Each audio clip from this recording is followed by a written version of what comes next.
papuri nga ang inabot ng Milo sa nasabi nga pong pagbibigay nila ng karangalan sa ina at ama ni Carlos Yulo na si Angelica Yulo at Mark Andrew Yulo.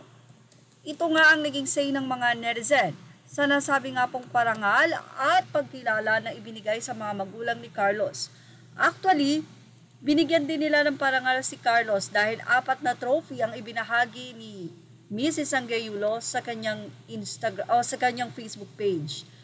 Mula sa naging Facebook page ng Janix Azimra Yulo parents na sina Mrs. Angelica Pacas Yulo and Mark Andrew Yulo, pinarangalan din ng Milo at San Miguel Corporation dahil sa pagkakaroon ng 3 mahuhusay na gymnast champion na mga anak katulad ni Carlos Yulo, Edru at Eliza. Congratulations Mrs. Angelica Yulo at Mark Andrew Yulo for raising 3 amazing kids na nagbibigay ng karangalan sa bansa. Deserve nyo ang mga award na yan dahil hindi dahil sa inyo or kung hindi dahil sa inyo, wala ang 3 yan. Tumpak naman.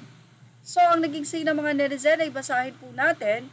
Say nila, congratulations Milo, nakita nyo ang totoong heroes. More blessings to the family. Deserve nyo po yan dahil mabuti kayong mga magulang. Napalaki nyo ng mga maayos ang inyong mga anak.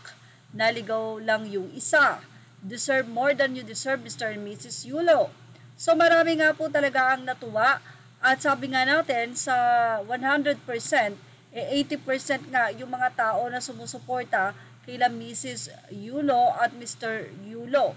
At kabaligtaran po yan matapos nga na kuhanin naman o parangalan ng Chooks to Go si Carlos Yulo ng mga netizen na talagang magmamilo everyday na kami. Samantala, kabaligtaran naman ito ng nasabi nga pong pagpaparangal kay Carlos Yulo ng Chooks to Go kung saan makikita nyo yan sa mga FB posts. Marami ang nag-congratulate kay Carlos dahil binigyan siya ng 3 milyon na pabuya sa nasabi nga po pagkapanalo niya ng 2 medalyang ginto sa 2024 Olympics. Pero marami din ang nag-boycott. Sabi pa nga ng iba ay dati nga daw silang Chooks to Go pero ngayon ay baliwag lechon na or andox na ang kanilang bibilin. May mga nanawagan pa na i-boycott nga daw ang nasabing lechong manok. Anyway, say ng mga netizen nga, Chooks to Go, dati ako pero ngayon baliwag na o kaya andox. So sabi pa ng ilan, napaka very good daw ng Milo dahil tinignan nila kung sino ba yung dapat ding parangalan. At ito nga yung mga magulang ni Carlos Yulo. Sa katunayan, marami din ang nagsabi na hindi man lang nga isinama o wala man lang ang magulang kahit ang kanyang ama na wala naman siyang issue na si Daddy Andrew or Mark Andrew Yulo. Sa nasabi nga pong parangal na ito ay ni isa walang kapamilyang sinasama si Carlos.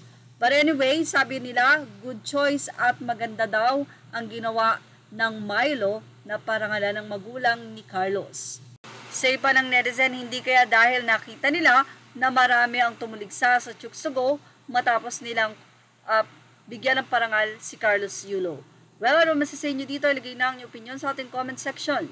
Images or all query to the rightful owners. Thank you for watching Showbiz Now.